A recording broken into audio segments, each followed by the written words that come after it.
Perkenalkan, nama saya Yosepin Magita Tarigan. Saya dari SI 4103. Pada video kali ini, saya akan menyampaikan review singkat mengenai sebuah paper yang berjudul A Framework for Enterprise Application Integration for Third-Party Logistics. Sebelumnya, saya mengambil paper ini dari website IEEE yang ditulis oleh MIF F. M. Kato dan Billy M. Kalema pada tahun 2016. Oke, selanjutnya saya akan langsung masuk ke pembahasan, yaitu mengenai 3PL. 3PL atau Third Party Logistics adalah perusahaan pihak ketiga yang membantu memenuhi kebutuhan bisnis Anda. Jika bisa dideskripsikan, 3PL itu kayak misalnya pelanggan itu melakukan pesanan, sedangkan 3PL itu memenuhi pesanan tersebut mulai dari mengemas barang, mengatur layanan pengiriman, dan mendistribusikannya.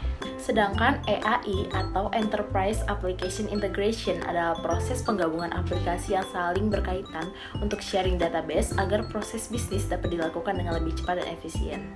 Nah, sekarang saya akan review salah satu paper yang membahas penggunaan EAI dalam 3PL. Mengapa EAI atau Enterprise Application Integration penting dalam lingkungan third-party logistik?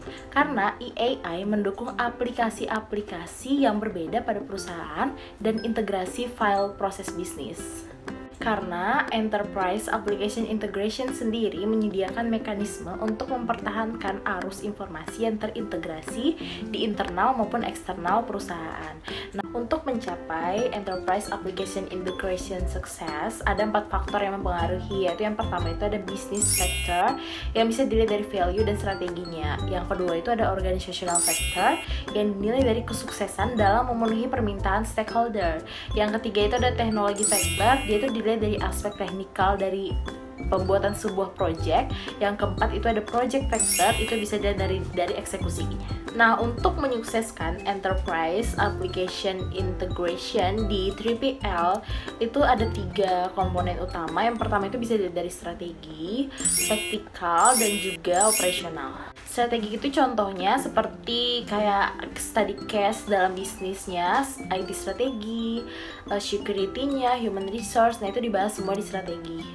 Nah, untuk taktikal itu contohnya itu kita lebih fokus ke shipper. Contohnya itu seperti kita itu meningkatkan skill, terus kita memilih stakeholder yang tepat, dan seperti bagian-bagian itulah. Nah, untuk operasional itu seperti reporting, scoping, kemudian manual proses, kemudian training juga ada, seperti itu. Setelah membahas sedikit mengenai paper ini, kesimpulannya adalah bahwa perusahaan 3PL itu sangat dianjurkan untuk menggunakan Enterprise Application Integration karena benar-benar membantu proses bisnis. Seperti tadi, mereka memudahkan dalam proses menyiapkan pesanan dan sebagainya, dan itu dapat memberikan keuntungan juga kepada perusahaan jika dilakukan dengan baik. Dan menurut pendapat saya pribadi, ini juga mengamankan data pelanggan, karena kan jika memakai Enterprise Application Integration kan data-data itu jadi tersambung gitu dari aplikasi ke aplikasi lain, yang membuat itu nggak ada double data, dan pastinya security dari datanya itu lebih baik lagi. Sekian penjelasan review paper singkat dari saya. Jika ada kesalahan mohon maaf, dan semoga bermanfaat bagi yang menonton. Terima kasih.